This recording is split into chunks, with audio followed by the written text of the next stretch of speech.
Now, another representation of the reproductive system is seen here. This also is a LS cut, and this diagram over here highlights exactly how it is cut. So it is, the woman would be cut this way in order for you to see this representation of the reproductive system. Over here, I have highlighted some of the parts and what they do. We have the ovaries, which will produce the egg and also will produce hormones.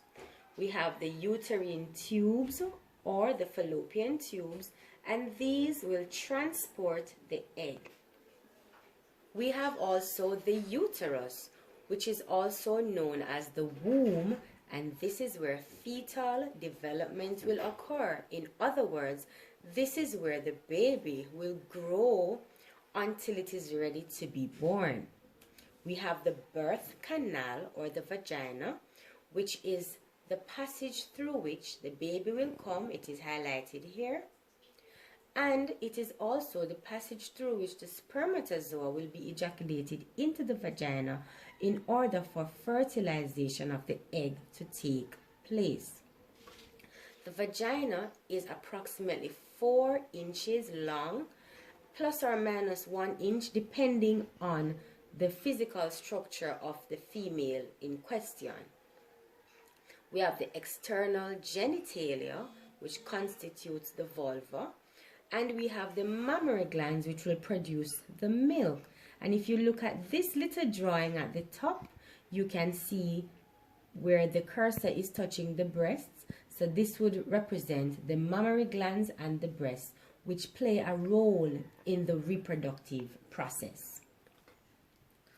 Now, this diagram is probably more familiar for you because it shows the uterus. Now, all of this is where we would call the womb. Right here is where the baby would develop. So let us go through this one to make it easier for you.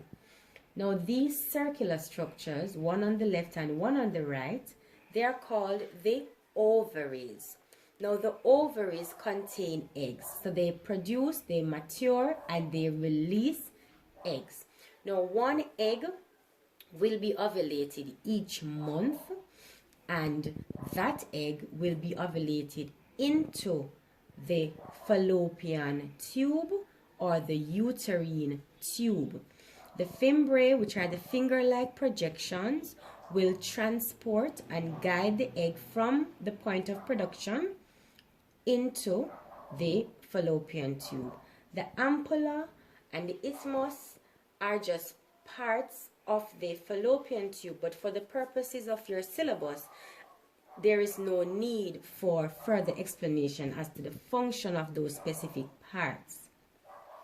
In here is the uterine cavity, which is where a lot of things will take place, such as the growth of the baby, implantation of a fertilized egg, etc., etc.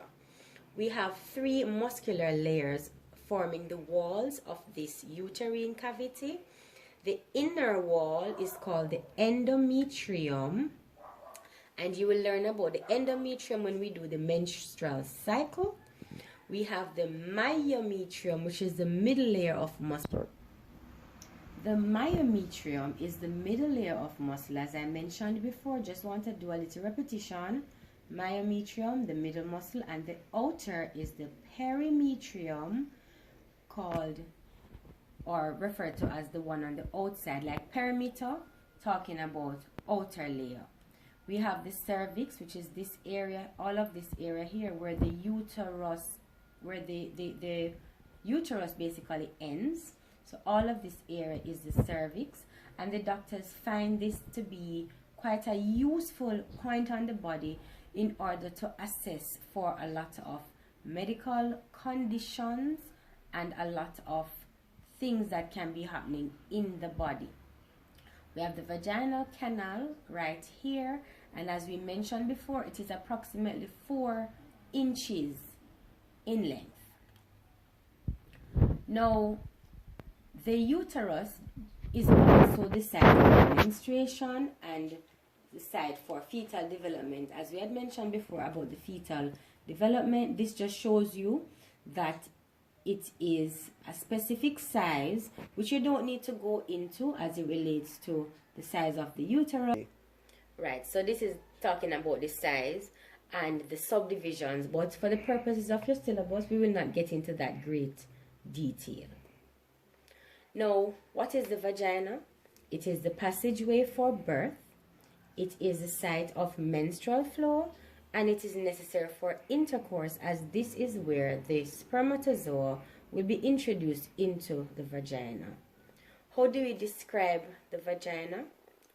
It is a 4-inch long fibromuscular organ ending at the cervix.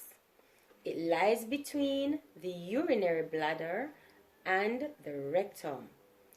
Alright?